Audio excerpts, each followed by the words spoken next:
अस्सलाम वालेकुम, welcome to my YouTube channel. उम्मीद है आप सब लोग खैरियत से होंगे, खुशबाश होंगे। आज की क्लास में हम सीखेंगे आर्टबोर्ड टूल। आर्टबोर्ड टूल क्या है, थोड़ा सा मैं पहले आपको इसके बारे में बताता चलूँ। अगर आप कोई वेबसाइट डिज़ाइनर हैं या आप यूएक्स डिज़ाइनर हैं तो आर्टबोर्ड टूल जो है वो आपके लिए बहुत यूज़फुल है। किस तरह? अब जैसा कि आपको मालूम है कि जब आप कोई वेबसाइट डिज़ाइन करते हैं तो वेबसाइट के मल्टीपल पेजेस हो सकते हैं, ठीक है। Like home, about, services, contact, portfolio, etcetera etcetera.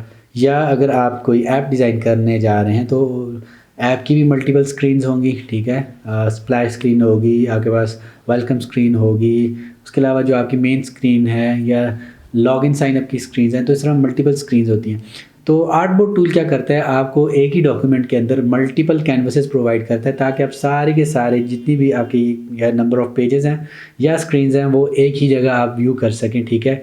और चूँकि जब आप किसी एक प्रोजेक्ट पे काम कर रहे हैं, लेट्स से वेबसाइट की जो एग्जांपल है उसको लेके चलते हैं, तो आपके पास जो वेबसाइट का हेडर फुटर है, ठीक है, मेन्यू वगैरह है, वो सारे सारे पेजेस पे सेम रहेगा, ठीक है। तो बीच में जो बॉडी का कंटेंट है वो चेंज होना है, तो आप क्या करते हैं कि मल्टीपल आर्टबोर्ड्स क्रिएट कर लेते हैं और ये सारे के सारे जो एलिमेंट्स हैं इनको आप कॉपी कर लेते हैं, ठीक है, ताकि आपको बार बार ये ना क्रिएट करने पड़े, ठीक है। तो और सारी की सारी वेबसाइट आपको एक जगह पे शो हो रही है। उसके अलावा और भी बहुत सारे यूजेस हैं आर्टबोर्ड के। तो आइए देखते हैं कि आर्टबोर्ड जो है वो कैसे क्रिएट किए जाते हैं फ़ोटोशॉप के अंदर।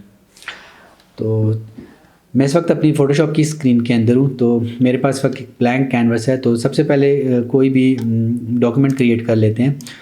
क्रिएट न्यू, जैसे ही हमने एक न्यू डॉक्यूमेंट क्रिएट करने के लिए क्लिक किया तो हमारे पास न्यू डॉक्यूमेंट का डायलॉग बॉक्स आ गया।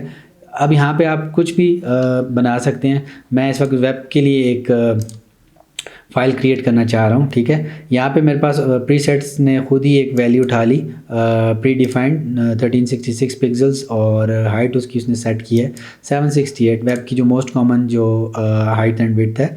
और उसने साथ ही मेरे पास ऑप्शन यहाँ पे आ रहा है आर्टबोर्ड्स का, ये ऑप्शन चेक है। तो मैं जैसे ही मैं क्रिएट करूँगा तो मेरे पास एक ब्लैंक डॉक्यूमेंट क्रिएट हो जाएगा। उसके अंदर मेरे पास जो है वो एक लेयर क्रिएट हुई हुई है और वो एक आर्टबोर्ड के अंदर है, ठीक है।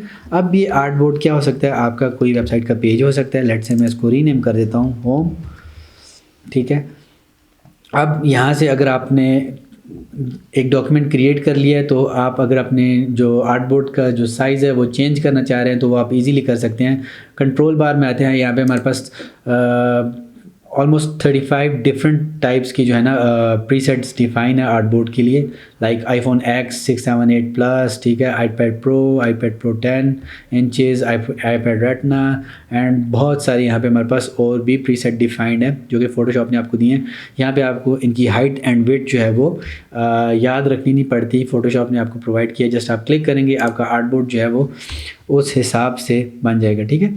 अब आप अगर आप देखें यहाँ पे आपने आईफोन सेलेक्ट किया लेकिन इसकी जो ओरिएंटेशन है वो लैंडस्केप है, ठीक है। तो यहाँ पे आपके पास बटन है, इस पर जब आप क्लिक करते हैं तो उसकी ओरिएंटेशन जो है वो चेंज हो जाती है, लैंडस्केप से वो पोर्ट्रेट मोड में आ जाती है।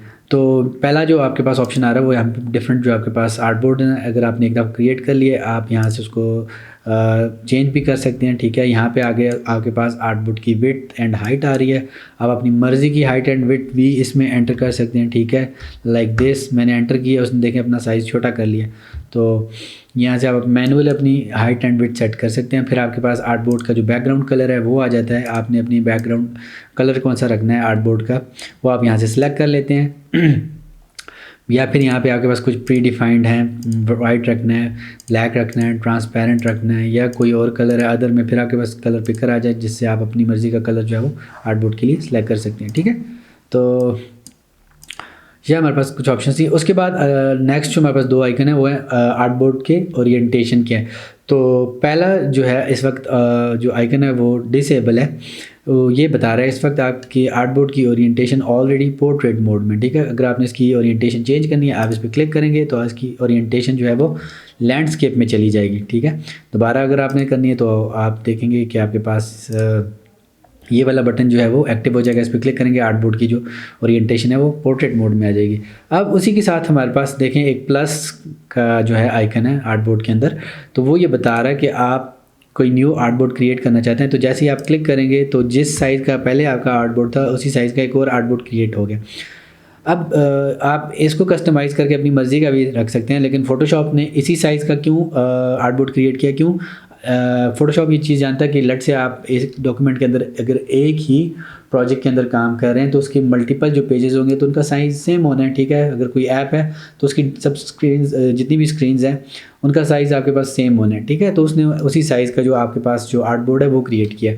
फिर जब आप देखते हैं इस वक्त अगर आपके पास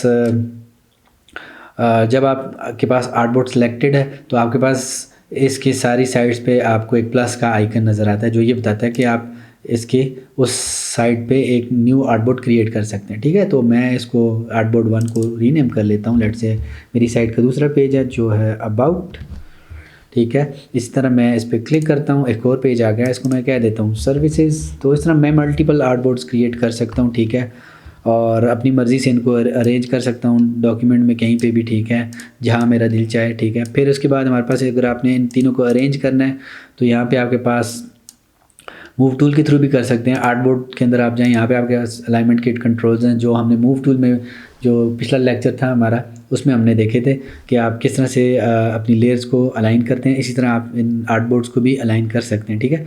तो जिसने वो लेक्चर नहीं देखा तो काइंडली जाके मूव टूल के ऊपर जो हमारा लेक्चर था वो देखें ताकि आपको इन अलाइनमेंट के कंट्रोल्स का जो है वो आइडिया हो जाए।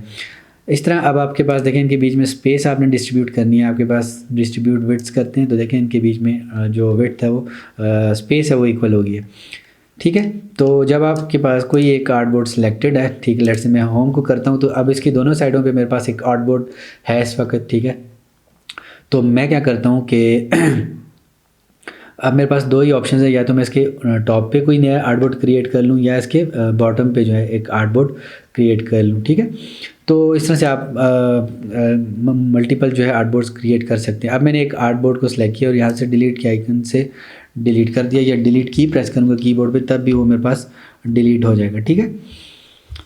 अच्छा जी, अब एक और जो चीज़ थी मैंने एक लेयर बनाई, ठीक है। मैं एक इमेज पेस्ट करता हूँ, ठीक है। ये लेट से ये इमेज था और इसकी मैं थोड़ा सा रीसाइज कर लेता हूँ। जैसे ही मैंने इसको अब देखें जिस आर्टबोर्ड के ऊपर लाके मैंने प्लेस किया था उस फोटोशॉप ने उसको उसी आर्टबोर्ड के अंदर जो है वो नेस्ट कर दिया, ठीक है। अगर मैं क्या करता हूँ अल्ट की प्रेस करके इस लेयर को मैंने सेलेक्ट किया, लेट से मैं इसको कह देता हूँ इमेज, और अल्ट की में प्रेस करके इसको ड्रैग करता हूँ ताकि इसकी एक कॉपी बन जाए, ठीक है। जब तक ये इस आर्टबोर्ड के अंदर है देखें आपके पास ये इसी आर्टबोर्ड के अंदर रहेगा। जैसे ही मैं इसको ड्रैग करके इस आर्टबोर्ड के ऊपर ले आऊँगा देखें आपकी लेयर ऑटोमेटिकली मूव करके इस आर्टबोर्ड के अंदर आ जाएगी। और अगर मैं इसको ड्रैग करके बाहर ले जाता हूँ, ठीक है, यहाँ पे ले आता हूँ तो देखें दोनों आर्टबोर्ड्स के बजाय वो आपके पास आर्टबोर्ड से बाहर कैनवस के ऊपर आ गई है, ठीक है, किसी आर्टबोर्ड का हिस्सा नहीं है। तो इस तरह से आप जो है वो कर सकते हैं अपनी ऑटोमेटिकली जो है वो नेस्ट कर सकते हैं अपनी लेयर्स को, किस लेयर को किस आर्टबोर्ड के अंदर रखना है वो फोटोशॉप खुद ही जब आप उस लेयर को उस आर्टबोर्ड के ऊपर लेके जाते हैं तो वो खुद ही उसको उसके अंदर नेस्ट कर देता है, ठीक है। अच्छा जी, अब यहाँ पे जब मैं डिलीट करने लगता हूँ तो फोटोशॉप मुझसे पूछता है, जिस तरह हमारे पास ग्रुप में डिलीट कोई हम ग्रुप डिलीट करते हैं तो हमारे पास ऑप्शन आता है कि सिर्फ ग्रुप डिलीट करना है या उसके अंदर कंटेंट्स भी डिलीट करने हैं। तो यहाँ पे आपके पास फोटोशॉप पूछ रहा है कि आपने सिर्फ आर्टबोर्ड को डिलीट करना है या उसके अंदर जितने कंटेंट्स भी हैं। तो मैं उसको कहता हूँ सिर्फ आर्टबोर्ड को डिलीट कर दें। कंटेंट देखें मेरा बाहर आ गया कैनवस पे, Ctrl+Z प्रेस करता हूँ अनडू करने के लिए, ठीक है।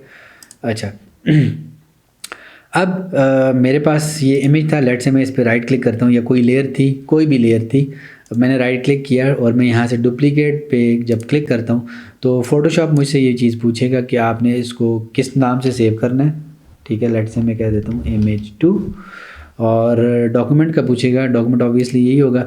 आर्टबोर्ड पूछेगा कि कौन सा आपने रखना है, जो करंट है या आप दूसरे आर्टबोर्ड में शिफ्ट करना चाहते हैं। तो मैं होम अबाउट पे क्लिक करता हूँ, ओके करता हूँ तो देखें सेम उसी पोजीशन पे इस आर्टबोर्ड के अंदर मेरे पास वो इमेज आ गया, ठीक है।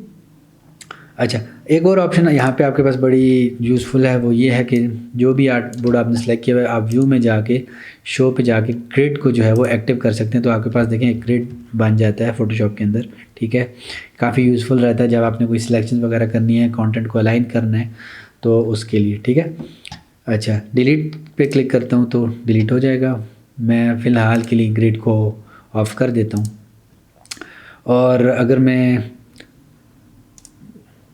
ठीक है, एक राइट क्लिक करता हूँ, ठीक है, या कंट्रोल जे प्रेस करता हूँ, तो मेरे पास देखें सेम जिस तरह लेयर डुप्लीकेट होती है उस तरह आर्टबोर्ड जो है वो भी डुप्लीकेट हो जाता है या उसकी कॉपी बन जाती है, ठीक है। इस तरह से। अब एक और चीज़ है, जैसे ही आपको मैं बताऊँ, इस इमेज को मैंने सेलेक्ट किया, यहाँ से मैंने इसको जब मूव किया दूसरे आर्टबोर्ड में लेके जाऊँगा तो देखें फ़ोटोशॉप ने ऑटोमेटिकली उस लेयर को उस आर्टबोर्ड, सॉरी, जैसे ही मैंने इस इमेज को यहाँ से मूव किया, देखें इस आर्टबोर्ड के अंदर, तो देखें फ़ोटोशॉप ने ऑटोमेटिकली इस आर्टबोर्ड से उस लेयर को निकाल के इस आर्टबोर्ड के अंदर ला के नेस्ट कर दिया, ठीक है। तो ये थे आपके आर्टबोर्ड के यूजेस, या किस तरह से आप डिफरेंट आर्टबोर्ड्स क्रिएट कर सकते हैं, ठीक है। तो ये आर्टबोर्ड आपके पास यूज़फुल है जब आप मल्टीपल जो है वो स्क्रीन्स या पेजेस पे काम कर रहे हैं, तो आप सब के सब वो एक ही स्क्रीन पे एक ही कैनवस के अंदर आपको एक्सेसिबल ना हो, तो उस तरह आप मल्टीपल आर्टबोर्ड्स क्रिएट कर लेते हैं, ठीक है। रीनेम करने के लिए डायरेक्ट यहाँ पे आप इस पर क्लिक करें, ठीक है, इसके नेम पे, या यहाँ पे आप इसको आके डबल क्लिक करें और रीनेम कर सकते हैं, जस्ट लाइक आप लेयर्स को रीनेम करते हैं अपने अंदर। अच्छा, यहाँ पे आपके पास एक ऑप्शन है ऑटो नेस्ट का। जब ऑटो नेस्ट ऑन होता है तो जब आप एक लेयर को दूसरे लेयर में मूव करते हैं, ठीक है, तो ख़ुद ही जो है फ़ोटोशॉप उसको उस आर्टबोर्ड के अंदर मूव कर देता है। अगर आप कैनवस के क्रॉस एक लेयर को मूव कर रहे हैं तो आपका जो फ़ोटोशॉप है वो उस लेयर को ऑटोमेटिकली जिस आर्टबोर्ड के ऊपर वो आ रही है उसके अंदर उसको नेस्ट कर देता है, ठीक है।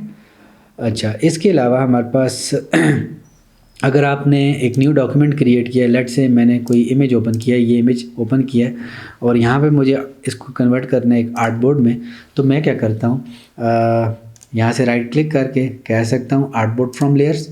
तो आपके पास यहाँ पे आर्टबोर्ड का नाम आ जाएगा, फिर आपके पास जो उसकी हाइट एंड विड्थ है, जो इस वक्त आपकी जो इमेज की हाइट एंड विड्थ होगी उसके मुताबिक फ़ोटोशॉप क्या करेगा, वो आर्टबोर्ड क्रिएट कर देगा इस तरह से, ठीक है। आपके पास ये हैंडल आ जाते हैं, आप इनको इससे रीसाइज़ भी कर सकते हैं इस तरह से, ठीक है। कंट्रोल Z करता हूँ। अब मेरे पास देखा जाए तो मेरे जो आर्टबोर्ड की जो विड्थ है वो बड़ी है मेरे इमेज से, ठीक है।